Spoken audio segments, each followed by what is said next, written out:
Yo, assalamualaikum warahmatullahi wabarakatuh. Selamat sore menjelang malam buat teman-teman semuanya, khususnya yang sudah ada di YouTube Solusi Hutang MB. Ya, kali ini kita satu hari lagi ini menjelang 14 Februari besok. Tapi masih banyak orang-orang yang bertanya tentang bagaimana caranya data tidak disebar dan dianya tidak ditelepon-telepon. Ya. Masih banyak orang-orang yang bertanya soal itu dan kita mau jelaskan. Dan habis itu, jika Galbay apa bisa berpengaruh apabila pekerjaan PNS.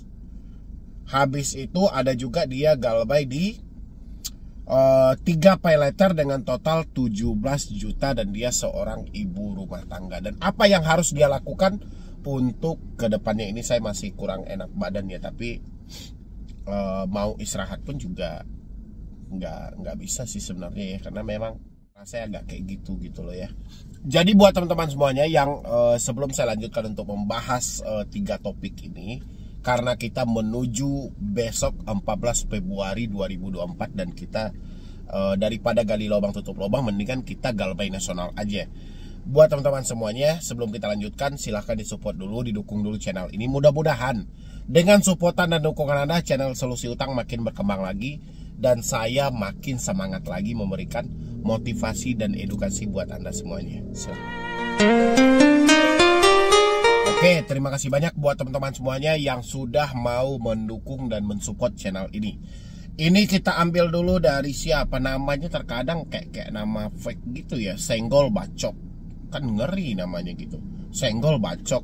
Tapi dia bertanya, sebar data saya sudah disebarkan bang. Dia takut juga, katanya Senggol Bacok. Ini namanya Senggol Bacok. Dia bilangin data saya sudah disebar bang. Caranya Galbay gimana ya bang tanpa harus disebarkan data saya? Soalnya data saya disebarkan bang. Kayak mana caranya ini? Cara Galbay gimana ya bang tanpa harus disebarkan data saya? Soalnya data saya disebarkan bang. Oh, dia mau Galbay tapi data dia tidak disebar. Dia bertanya kepada saya ini karena data dia sudah disebar. Pinjolnya pinjol apa yang menyebarkan itu? Kalau dia menyebarkan data, Anda tahu itu nama pinjolnya, Anda ambil bukti penyebaran datanya, Anda berhenti bayar gitu loh. Jangan Anda bayar terus. Ya. Soalnya kalau kita bayar terus, mereka akan memakai cara yang seperti ini kepada orang-orang berikutnya. Jadi kalau kita sudah disebarkan data, kita catat nama aplikasinya, berhenti bayar. Ya, kayak gitu buat teman-teman semuanya. Jadi jangan, kalau Anda bilangin cara Galbay gimana ya bang tanpa harus disebarkan data saya, sulit juga, nggak ada. Kalau Anda mau tidak disebarkan datanya, ya sudah bayar berarti gitu loh. Kalau data kita sudah terlanjur disebar karena itu sudah melanggar aturan tertentu dari OJK melarang penyebaran data, ya sudah catat nama aplikasinya, berhenti membayar. Itu aja PR-nya. Kalau Anda masih capek karena laporan setiap hari ada penyebaran data, ganti kartu Anda, hapus WA Anda, hapus email Anda, udah selesai. Ya yang penting jangan gali lubang tutup lubang, itu aja. Oke, kita lanjutkan. Ini yang mana lagi nih? Ini dia. Assalamualaikum bang, saya mau tanya, jika Galbay apakah bisa pengaruh apabila pekerjaan PNS bang? Pengaruhnya ini kayak mana gitu loh. Inilah yang saya sebut itu. Galbay pinjolnya nggak berat, tapi cara kita berpikir yang serba berkait-kaitan, yang serba kita kaitkan, yang serba kita gabung-gabungkan, ini yang parahnya gitu loh. Padahal sudah dilihat juga dari data yang ada itu, orang yang banyak terjebak di pinjol itu adalah PNS ini. Ya, apalagi yang berprofesi sebagai guru. Itu paling banyak terjebak di pinjol. Saya nggak tahu lagi kenapa mereka bisa terjebak gitu. Apakah gara-gara kecanduan COD, belanja-belanja di marketplace atau di Shopee atau apa gitu loh. Kita juga nggak tahu, karena memang dari data yang ada itu, tingkat yang paling besar banyak meminjam di pinjol adalah tenaga guru profesinya.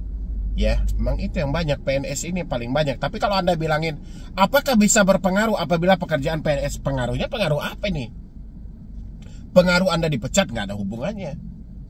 Oh, pengaruh gaji Anda dihentikan nggak ada hubungannya. Pengaruhnya pengaruh dalam konteks apa? Ya, makanya teman-teman itu jangan serba dikait-kaitkan. Ini yang perlu Anda tekankan dalam diri kita. Jangan serba dikait-kaitkan. Itu aja. Tapi kalau semuanya Anda kaitkan, ini digabungin ke sini, ini digabungin ke sini, yang terjadi ya kita sendiri yang ketakutan. Ya, jadi coba kita berpikir optimis aja, berpikir yang positif aja. Kita mengambil hal ini bukan tanpa alasan, mungkin ada kebutuhan mendesak. Dan kita tidak mampu bayar ini bukan unsur disengaja. Memang fakta duit kita sudah nggak ada. Dan lagian pembebanan bunga yang mereka berikan tidak sesuai dengan kata mereka di awal gitu loh. Kan itu banyak orang alasannya, kenapa Anda tidak mau bayar, kenapa Anda tidak mampu lagi membayar. Karena beban bunganya itu luar biasa, tidak sesuai dengan kesepakatan awal. Belum lagi dendanya, belum lagi biaya layanan, dan banyak lagi. Ya, jadi kalau konsepnya seperti ini, kita terima aja satu risiko, BI checking. Kalau memang Anda profesinya PNS, mungkin ke depannya Anda akan kesulitan untuk mendapatkan pinjaman. Karena profesi PNS atau ASN kan mereka terkadang nanti pengen gadein SK atau apa, mungkin agak kesulitan. Itu aja sih. Ya, sisanya nggak ada, jangan dikait-kaitkan. Berkaitan dengan profesi Anda sebagai ASN, nggak ada itu. Ya. Assalamualaikum, ini ada lagi ya dari Mama siapalah namanya ini. Bang, saya mau dibantu solusi, apakah bisa? Insya Allah. Saya punya hutang pay letter dan pinjol total semuanya 17 juta di 3 APK dan sudah galbay 2 APK. Kira-kira aku gimana ya bang? Saya seorang IRT udah nggak sanggup bayar karena kebutuhan lebih banyak. Ya, kira-kira aku gimana ya bang? Berarti Anda tetap harus fokus, kuatkan mental, jangan berpikir yang aneh-aneh. Ya, kalau Anda memang sudah tidak mampu, alangkah baiknya step awalnya saya pengen itu Anda tidak melihat telepon berdering, Anda tidak melihat chat-chat WhatsApp yang masuk, Anda tidak melihat email-email yang dikirim. Dengan begitu Anda bisa fokus untuk menstabilkan mental Anda.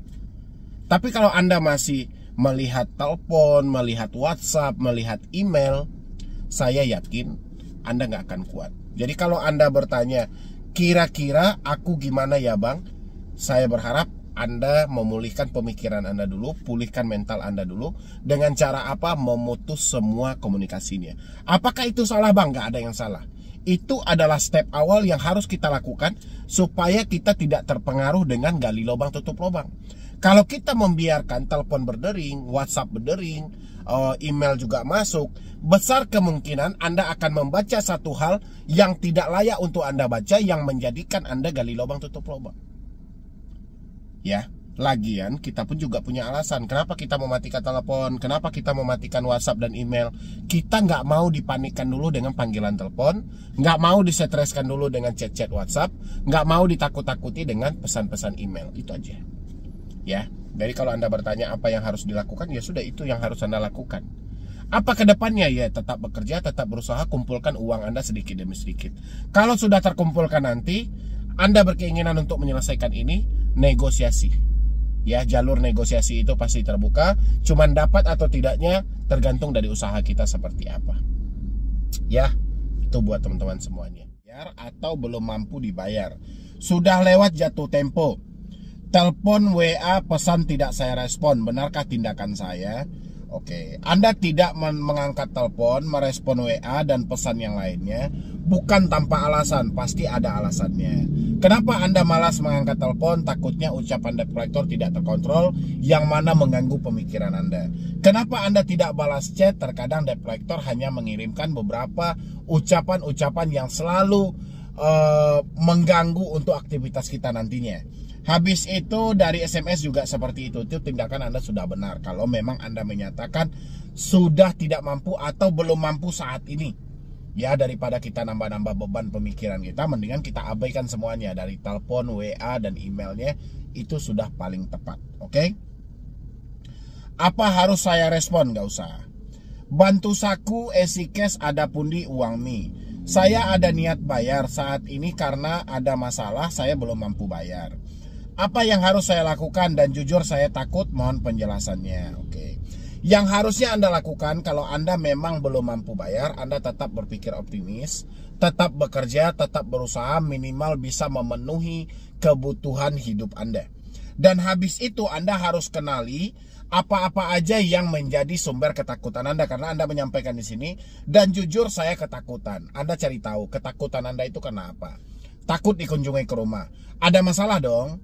Ya, apa permasalahannya kalau misalnya DC datang ke rumah? Misalnya takut orang tua tahu, takut suami tahu. Ya sudah, bereskan masalahnya. Dengan cara apa? Jujur dan terbuka. Dengan seperti itu tidak ada lagi ketakutan untuk diri Anda ke depannya. Mau galbay, mau tidak galbay, belum mampu bayar saat ini atau tidak bayar lagi ke depannya, Anda nggak akan ketakutan lagi. Ya, kenali di mana sumber ketakutan itu. Kalau sumber ketakutan itu gara-gara telepon WA dan SMS, ganti nomornya. Tapi kalau sumber ketakutan gara-gara takut dikunjungi DC, coba Anda sedang berbohong sama siapa? Sama orang tua kah? Sama saudara kah? Sama siapa ini gitu loh. Ya, temukan aja tingkat ketakutan Anda. Insya Allah Anda galbay dimanapun tetap aman. Ya, oke. Ini ada lagi, Bang mau tanya. Ini dari mana ini ya? Oke, terserah lah. Ini, oh dia kirim ini. Coba Anda lihat di sebelah ini. Kalau masih seperti ini juga, aktivitas transaksi rekening Anda terutama terkait pencairan dana dari aplikasi pinjol lainnya akan terblokir otomatis, sehingga aktivitas debit ataupun kredit pada rekening terkait akan ditangguhkan sementara sehingga adanya penyelesaian pembayaran dari Anda. Saya rasa Anda tidak paham konsekuensi jika Anda mangkir dari hutang dan dipinjol, tentu akan menimbulkan pengeluaran pasif serta menguras kekayaan bersih Anda secara sadar. Peringatan serius, segera bayarkan tagihan ini, nggak perlu khawatir. Ya, yang mereka pakai lambang BI, Anda ingat di sini, mereka tidak menyebutkan satupun mereka dari aplikasi mana. Mereka hanya memakai nama pinjaman online saja. Berarti ini menandakan hanya ancaman-ancaman sampah yang nggak perlu Anda takuti. Ya, mereka yang sebenarnya itu mereka cuman menyampaikan di sini peringatan serius, segera bayar tagihan Anda. Cuman itu yang bisa mereka ucapkan. Sisanya itu hanya pemanis saja dalam penagihan mereka ya. Maksudnya ini gimana Bang? Mohon bantuan. Yang nggak ada maksud apa-apa, hanya menakut-nakuti Anda doang kalau yang seperti ini. Oke. Habis itu ini ada lagi Bang. Ini dikirim lagi. Oh, pinjol tagihan, jadwal penjemputan dana, jadwal evakuasi pengalihan data ke tim kolektor lapangan. Untuk kemungkinan proses penagihan langsung akan dilaksanakan hari Selasa 6 Februari. Udah lama kali ini. Udahlah ya. Ini apalagi nih yang kemarin. Apalagi nih. Masih ingat kan pas awal pengajuan di aplikasi pinjaman online? Ini Anda dengan secara sadar memasukkan NIK Anda, mengizinkan akses lokasi pas Anda buka aplikasi, jadi dengan mudah saya di sini bisa menemukan lokasi Anda. Sekarang buat ambil hak perusahaan saya yang Anda masih belum kembalikan. Anda mau dijemput di rumah Anda atau berhenti di tengah jalan? Lihat ya, ketemu ku tembak kau. Gak ada ya. Anjing itu menggonggong bukan berarti dia mau menggigit, cuman hanya mengakui bahwa mereka itu ada. Cuman sebatas itu aja ya. Jadi Anda nggak perlu khawatir dengan gonggong-gonggongannya seperti itu. Mereka nggak buas kok, cuman suaranya aja yang menakutkan. Nyatanya mereka tidak menyebutkan nama aplikasi sama sekali. Sekarang Anda ketakutan ke aplikasi mana? Mereka aja menagih Anda dengan semua ketakutan yang ada. Nyatanya mereka takut, mereka tidak berani menyebutkan nama aplikasinya. Itu menandakan dia lebih ketakutan daripada Anda yang membaca. Ya, jadi sebisa mungkin buat teman-teman yang mendapatkan hal-hal seperti ini, tidak usah Anda tanggapi terlalu lebih. Ya, habis itu mereka masuk dengan pengancaman ya, tapi tidak pernah juga menyebutkan nama aplikasi apa gitu loh. Selamat sore, kami informasikan sesuai undang-undang yang berlaku. Kami menerima laporan bahwasanya masih belum melakukan pembayaran di aplikasi pinjaman dan keterlambatan lebih dari 1 minggu. Sesuai dengan bunyi pasal 378 yang berbunyi barang siapa, ini apaan lah ini. Kami sudah menemukan unsur tersebut karena ada pemalsuan data dan ingkar janji. 1. Anda sengaja mencantumkan emergensi kontak palsu. 2. Anda sengaja mencantumkan tempat kerja palsu. 3. Dengan sengaja mencantumkan alamat tidak asli. 4. Berbagai alasan yang kami anggap penting untuk proses hukum kami. Kami berhak memproses hukum Anda karena kami mempunyai bukti. Dengan berat hati kami informasikan kepada Anda kami akan proses sesuai hukum yang berlaku. Jika sampai, ya ini mereka menagih itu ya seperti itu. Anda bayarkan aja sampai jam 3:30 sore, itu yang mereka. Tapi yang di atas ini hanyalah bagian skenario doang gitu loh. Kalau pemikiran kita tenang, insya Allah Anda pasti bisa mengatasi ini semuanya. Ya, jadi ini ancaman-ancaman sampah aja nih, nggak jelas aplikasinya yang mana gitu loh. Dapat lagi seperti itu bang, minta sarannya. Oke, saya jawab dulu, saran apa lagi? Nama aplikasinya aja nggak jelas, hal-hal seperti itu. Mulai mengancam mau menembak, menghilangkan, tapi mereka tidak menyebutkan sama sekali nama aplikasinya. Sekarang ada debetur yang misalnya contoh kayak bapak yang bertanya ini, dia merasa ketakutan, terus dia mau melakukan pembayaran kemana gitu loh. Ya iya kalau hanya satu aplikasi, kalau ada 2 atau 3. Ya, makanya saya bilangin, ini debt collector sudah yang paling bodoh yang melakukan penagihan kepada Anda. Harusnya dia mengancam, cantumkan nama aplikasinya. Ketika ancamannya masuk terhadap nasabah, nasabah merasa ketakutan, nasabah enak mau bayar kemana juga jelas langsung. Kalau seperti ini, nasabah ketakutan mau bayar kemana? Ya, nasabah pun ragu-ragu kalau dibayarkan ke sini, takutnya nanti bukan itu aplikasinya. Ya, makanya saya bilangin Anda nggak perlu takut dengan ucapan-ucapan debt collector yang paling terbodoh ya seperti ini. Ya kan, kalau debt collectornya pintar dia nggak mau menagih dengan konsep seperti ini. Tapi karena kebodohan dia itu terlalu valid, terlalu akut banget sehingga dia melakukan penagihan seperti ini.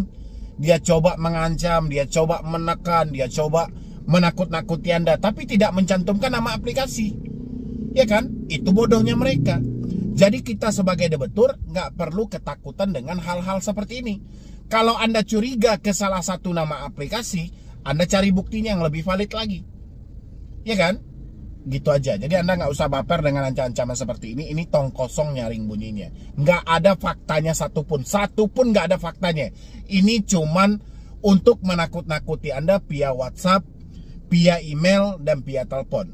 Kenapa saya selalu menyampaikan Anda putus komunikasi via telepon, putus WhatsApp, putus dari emailnya, supaya hal ancaman-ancaman seperti ini tidak muncul sama Anda dan Anda tidak membaca. Ketika dia tidak muncul, Anda tidak membaca, ketakutan itu tidak ada. Ya, paham ya buat teman-teman semuanya. Mungkin cuma itu aja. Bagi saya mudah-mudahan ini bisa membantu Anda semuanya dan Anda terbebas dari pinjaman online. Ingat, kalau memang Anda menyatakan sudah tidak mampu, Anda menyatakan sudah tidak sanggup lagi membayar, sebisa mungkin hentikan segala pembayaran, jangan gali lubang tutup lubang. Cuma itu aja. Lebih baik Anda gagal bayar, Anda tidak bayar sama sekali di pinjolnya, daripada gali lubang tutup lubang yang tidak akan menjamin sama sekali hutang Anda akan selesai. Ya, jadi sekian dulu dari saya, Medi Broni. Wassalam.